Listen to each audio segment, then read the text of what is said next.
I was born American. I'm going to die an American. So that should be part of my right as an American to be able to vote, whether I committed a crime 50 years ago or not. You know, and I don't pay for it 100 times over. So let me vote. Amendment 4, a landmark constitutional amendment, was passed nearly 2 years ago. What was supposed to be considered as America's greatest expansion of civil rights in decades, restoring the rights to millions, will not happen. This is Melvin Blackshare. He's a 65-year-old man who has never voted. After years of what he calls running a marathon, he is hopeful he will one day have his chance to vote. My first conviction, felony conviction, happened in 1976. Okay, I think I was like 21, 22 years old. And I went with some guys and we ended up robbing some places. And what happened is that we got caught, okay, and went to court. The prosecutor wanted us to take a plea bargain, okay? And back then, 20 years sounded like forever. So we refused the plea bargain.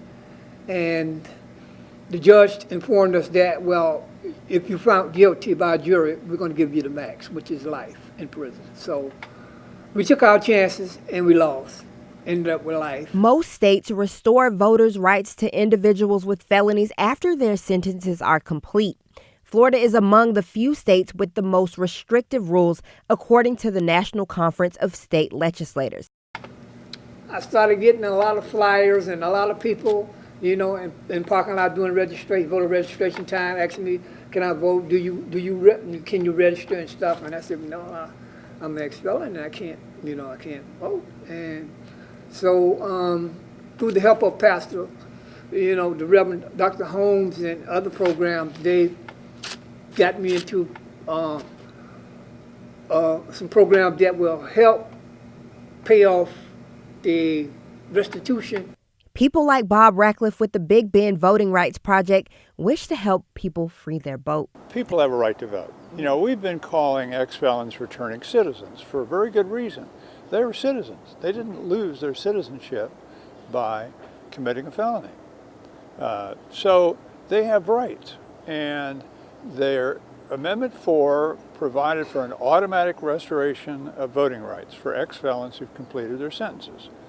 They don't have to go to anybody for permission. They can just go ahead and register to vote. You know, I'm tired of this marathon. I've been running a marathon.